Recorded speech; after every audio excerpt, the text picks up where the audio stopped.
Ya, oke guys, bagi sama gue ya karena data gak bisa bohong ya. Oke, hari ini tuh Sabtu ya tanggal 7 September 2024 ya IHSG Jumat ya posisi naik ya. Tadi sih gue lihat market US lagi crash ya, lagi pada heboh ya, tapi itu biasa lah. Kalau menurut gue ya mungkin dia pergi asing keluar juga pasti cari ke negara-negara lain termasuk Indonesia keluar ya. Menurut gue itu hal normal ya. Nggak perlu dibesar-besarkan gitu loh. Wah, kan ada orang yang membesar-besarkan. Wih, lihat tuh. Market US robo. Wow, udah mau dari dulu John orang yang kayak begitu terus kekunci begitu terus. Emang dari dulu lah ya. Kemarin yang waktu apa Warren Buffett robo yang katanya jualan saham Apple setengah wah robo kan besoknya wah langsung keluar semua yang itu. Tuh lihat IGSG udah bakal hancur nih segera siapkan cash. Nggak tahunya malah ATH. Ya kan sampai ATH sampai sekarang kan, ya kan, IHSG kan. Dari dulu John emang udah begitu. Jadi kalau lu terus menerus ikut paham yang begitu, lu akan terus jadi orang-orang yang parno gitu. Ya jadi koreksi wajar, tapi terlalu panik, jadinya lu nggak bisa cuan gitu. Ya kalau kata gue sih hal-hal yang berbau makroekonomi begitu cuekin aja kata gue. Ya oke, gue sekarang main bahas saham BBRI dan kita akan coba bareng-bareng prediksi harga saham BBRI sampai 2030. Jadi 2025 sampai 2030 kita prediksi ada. Bisa nggak John? Bisa. Ya, bisa kita prediksi. Ya. Nah, tapi ini gue udah siapin datanya ya. Tapi ini benar-benar tergantung banget kebijakan presiden, pemerintahannya lah. Ya. Jadi makanya ini gue akan kasih data pembanding dua laba BRI ya dari zamannya Pak SBY dan zamannya Pak Jokowi dua. Ngaruh John, ngaruh beda gaya, ngaruh John, beda gaya. Presidennya beda gaya, ngaruh, sangat ngaruh. Ya, jadi nanti kita lihat di rejim yang baru ini gayanya mau ke arah mana, nanti kita prediksi ya. Nah, kalau gayanya Pak SBY sedikit ya, gue perhatikan dia tuh nggak neken inflasi sampai 2%. Pak SBY lebih fleksibel. Tim ekonomnya atau siapapun yang dibalik penasihat ekonominya Pak SBY, dia tidak neken inflasi sampai 2%. Enggak. Jadi kalau misalnya saat pernah kan inflasi Pak SBY 14% kan ya udah biarkan berjalan gitu loh. Ya. Inflasi 8% biarkan berjalan di situ ya. Nah, itu ciri khasnya Pak SBY ya. Kalau ciri khasnya Pak Jokowi dan timnya gitu ya. Itu akan ditekan inflasi sampai di sini. Ya. Bagus apa enggak tuh tergantung John, tergantung sudut pandang lo ya. Untuk menekan inflasi sampai 2%, lo harus perbanyak semacam ya pajak gitu ya. Pajak dan neken-neken ya termasuk misalnya biaya pungutan segala macam gitu. Nah, sehingga masyarakat kasarnya jadi kekurangan duit, jadi daya beli agak melemah. Ya memang kalau daya beli melemah, inflasi turun. Ya, di zaman PSBY, kalau gue perhatikan Pak SBY itu lebih fleksibel ya. Jadi kalau inflasinya 7% ya biarkan saja. Gue perhatikan. Ya, biarkan dia berjalan gitu. Ya, jadi betul inflasi 7% zaman PSBY, tapi daya beli jauh lebih kuat karena orang ada duitnya gitu loh ya. Jadi baik Pak SBY, Pak Jokowi ada beda gaya. Nah, jadi dalam memprediksi BBRI GMP 2030 bagaimana?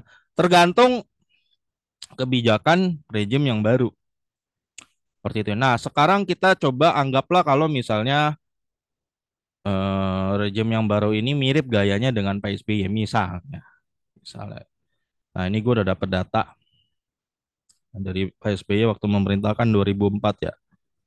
Ya, kita akan hitung bareng-bareng selama 2004 ke 2014 rata-rata laba Bank BRI di bawah rejimnya PSBY itu naik berapa persen ya. Tahun 2005 ya kita hitung bareng-bareng nih naik 53%. Ya, 53 nanti kita hitung rata-ratanya ya. Dari 2 ke 3. Lalu 2006 naik 11%. Kita hitung bareng-bareng aja John. 11. Ya, lalu naik, bentar. Lalu naik 13% nih John ya. 13, 13. Lalu naik 23 dan 22 ya. 23, 22, 22, 23, 22. Lalu naik 56 nih John. Ya, kita bisa lihat naik 56 ya, lalu 31 ya. 56 tambah 31 ya, lalu ditambah 23 ya, 23 tambah 14 ya. 23 tambah 14 ya, terakhir 2014 itu naik 13 ya. Ini zamannya Pak SBY ya. Ya, maka 259 dibagi 1, 2, 3, 4, 5, 6, 7, 8, 9, 10 ya. 259 dibagi 10. Ya berarti 25% ya. Jadi di zaman Pak SBY ya laba BRI kira-kira naik 25% setahun. Ya di zamannya Pak SBY ya. Jadi kita bilang. Nah, kalau seumpama rejim yang baru ini gaya-gaya pemerintahnya mirip sama Pak SBY yang tidak terlalu menekan inflasi gitu ya. Ya, tapi dari gaya-gayanya sih kemarin udah katanya udah siapin utang 700 triliun ya, gaya-gayanya sih bakal ke arah sana, lebih mirip ke arah Pak SBY ya mungkin ya. Ya, jadi kalau di seumpama rejim baru gayanya seperti Pak SBY arah-arahnya, maka Bank BRI bisa mencetak 25% setahun ya. Maka ya eh saham Bank BRI ya hitungannya akan seperti ini. Ya. Kemarin titik pucuk ya, kita harus ke pucuk dulu ya. Ke pucuk di 6.000, 6.000-an lah ya titik pucuknya BRI ya. Kita hitung ke pucuknya. Jadi 2025 harga Bank BRI itu 5.225 dikali 25%, Jon. Ya, 6.531. Ya. Bisa diprediksi John, bisa. Ya, jadi ini nggak ngarang juga gitu. Ya, 6531. Lalu 2026 ya, ya kali aja lagi 1,25. Terus aja. Ya, 8.164. Ya, 2027 ya, kali lagi aja. Beginian aja ya, lebih gampang. Akan 10.205 ya. Ya. 2028 12.756 ya, 2028 2029 15.945 ya John. Ya terakhir 2030 itu akan tembus BRI kemungkinan di 19.931. Ya,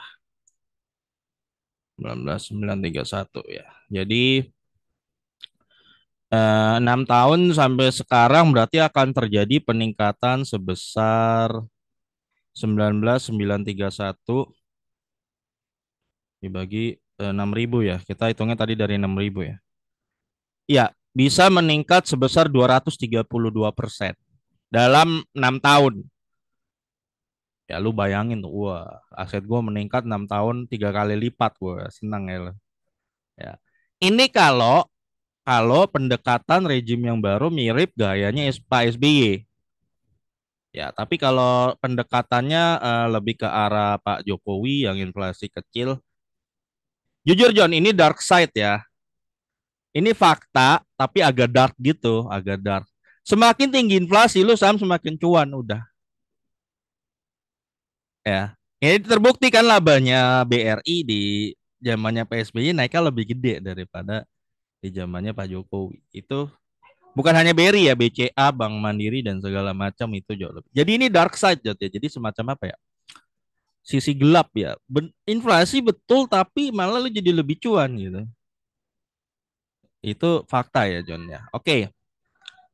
Jadi di zaman PSBY laba BRI itu meningkat 25% setahun dan kalau rejim yang baru mirip-mirip situ ya BRI akan di sini harganya 2030. Ya. Tapi kalau ternyata pendekatannya lebih ke arah Pak Jokowi ya coba kita hitung ya. Persenannya dulu.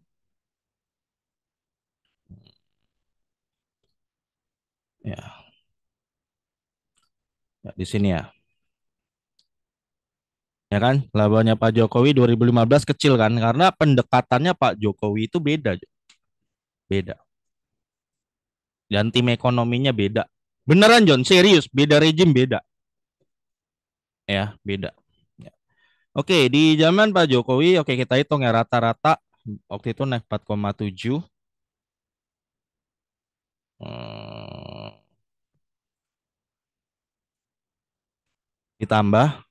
Kalau lo nggak bilang beda ya, ini kan data di depan mata. Ya, kalau nggak bilang beda ya. Terus tahun kedua 3,2 ya lebih kecil lah.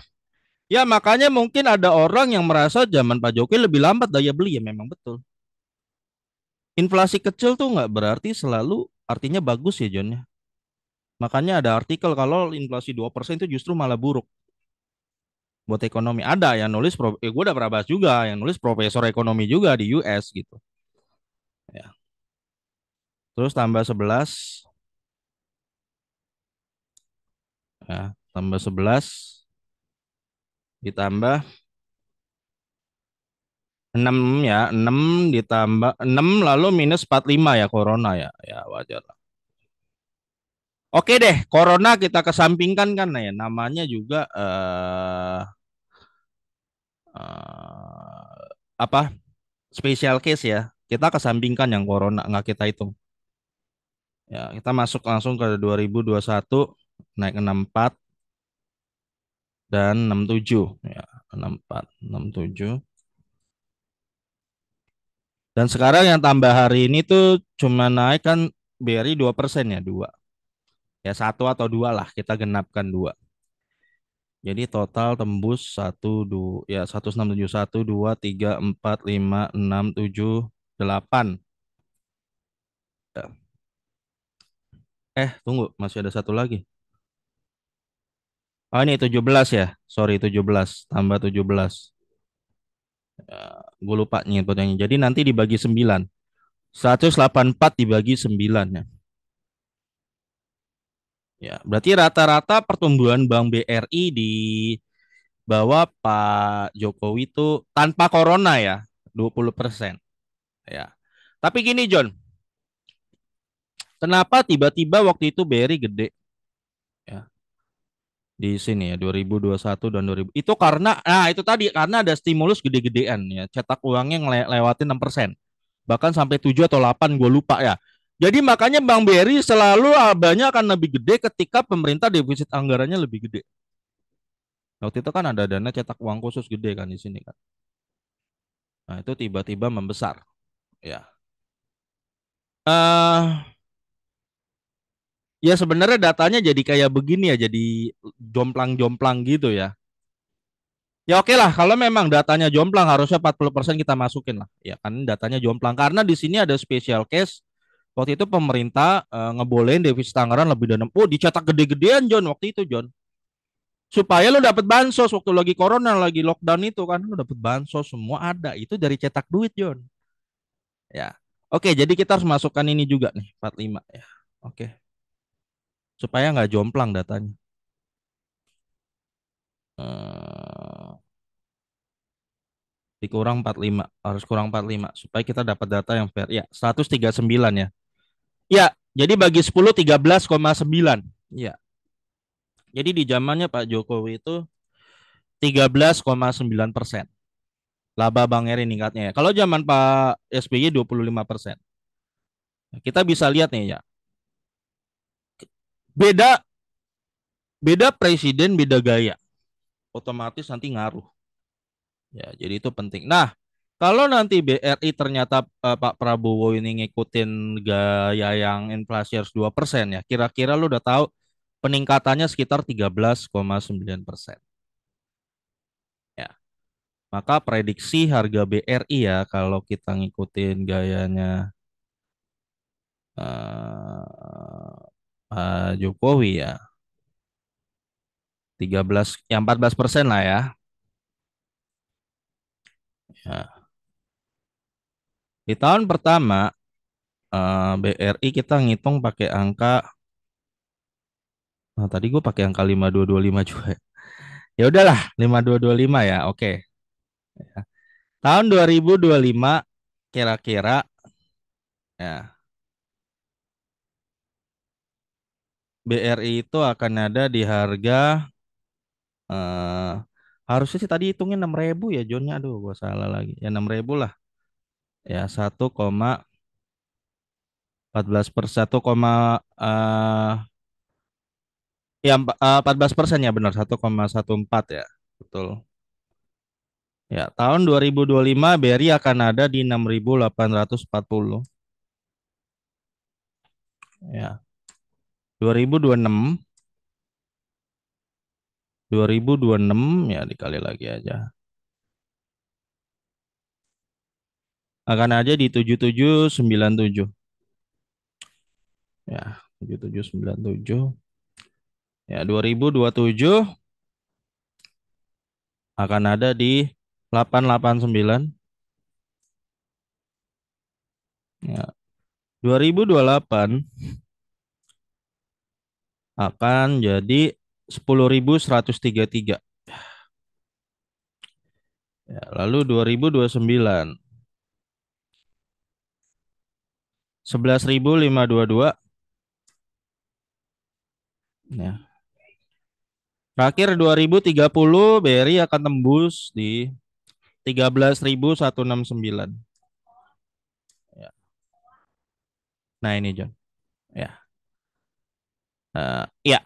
Nah, jadi kalau memang rejim yang baru mengikuti prinsip yang mirip dengan Pak Jokowi lakukan, ya BRI di 2030 akan ada di rank 13.169. Ya, 13.169 itu berarti di harga 6.000 akan terjadi kenaikan sebesar hmm, ya 119%. Ya, dua kali doang sih ya 6 tahun. Dua kali. 119%. Betul kan? Iya betul. Ya, 119% ya. Ini gue hitung ulang lagi deh yang tadi harusnya dari harga 6.000 ya, yang darinya kalau ngikutin gayanya Pak SBY ya. Kalau ngikutin gaya Pak SBY harusnya di sini 2025 itu 7.500, sorry ya. 7.500 ya, lalu 2026 9375 ya. Ya lalu 2027 11.718 ya.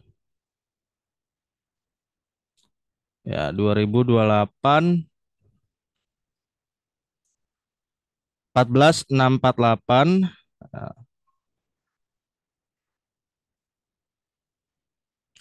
Terus 2029 18.310 ya. Sebenarnya lebih gede ya. 18 ya, terakhir 2030 akan tembus sebenarnya ya 22.888 ya. Ya itu berarti terjadi peningkatan harga ya, ya 280% guys, hampir 4 kali lipat. Beda ya, jauh banget ya. Ya jadi ya tergantung John. Jadi benar ya, jadi paling apes ya, paling apes lu BRI kalau misalnya ngikutin gayanya Pak Presiden Jokowi itu ya peningkatan lu ya sekitar sampai di 13.000 aja BRI dalam 6 tahun. 6 tahun ini ya sampai 2030. Tapi kalau ternyata gaya yang rejim baru ini mirip-mirip gaya PSBY, BRI bisa ke sini. Jadi tergantung, tergantung kebijakan presidennya. Ya itu John ya. Jadi um, ya etis bertumbuh lah John. Ya paling apesnya di sini, paling apesnya di sini BRI ya. Tapi kalau kayak kayak PSBY ya di sini. Ya. Ya jadi lo udah bisa nimbang-nimbang nih dari sekarang udah bisa prediksi BRI. Jadi bisa dipredik ya John ya. Bisa dipredik. Jadi saham itu sesuatu yang sebenarnya bisa diprediksi, bisa. Kalau datanya udah cukup lengkap ya, udah cukup kuat kayak Bank BRI atau Bank Mandiri atau Bank BC udah cukup kuat, lu bisa predik kok. Ya makanya kan Warren Buffett pernah bilang, if something is too unpredictable, forget it-nya. Kalau sesuatu itu sudah terlalu nggak bisa prediksi, lupain aja. Nah, kenapa dia tetap bertahan di saham? Karena saham itu something that is very unpredictable. Sorry, something is very predictable. Sesuatu yang benar-benar lebih gampang diprediksi ketimbang yang lain gitu ya ya ya jadi ini harga saham BRI ya tergantung ya doain aja John yang terbaik gitu ya untuk bangsa ini tapi sih kalau memang ngelihat gayanya ya yang katanya sekarang udah mau siapin lagi 700 triliun itu sebenarnya John ya jujur kabar kayak dark side gitu ya sebenarnya itu buat para investor tuh menguntung bukan hanya investor lah sektor UMKM juga lebih senang kayak begitu sebenarnya ya semakin banyak defisit anggaran itu makin senang sebenarnya lo akan meningkat sebenarnya yaitu dark side ya, ya tapi efek sampingnya ya inflasi ya ya ya itu lagi balik lagi sisi inflasi itu sisi ya tergantung lo mandangnya aja sih kalau gua nggak mandang itu sebagai sesuatu yang buruk asal bukan hiperinflasi ya ya mau inflasi 2% kalau di cara cara nuruninnya dengan berbanyak pajak dan pungutan ya gua rasa itu bukan solusi kenapa karena kalau di Indo pajak itu kebanyakan maaf ya di ya cukup tahu lah maksud gua pada akhirnya ada penyelewengan misalnya jadi Rubicon gitu-gitu ya jadi nggak efektif kalau menurut gua sih ya lebih baik biarkan aja mas ya seperti zaman PSBY biarkan aja masyarakat membayar ya inflasinya itu ya jadi tapi enaknya di zaman itu kan daya belinya kuat John nah itu John jadi kalau gua lebih baik masyarakat biarkan aja bayar inflasi sendiri gitu ketimbang jadi pajak ntar jadi Rubicon akhirnya nggak nyampe juga gitu. Oke guys, sampai ketemu lagi di video gue berikutnya karena data gak bisa. Oh, guys.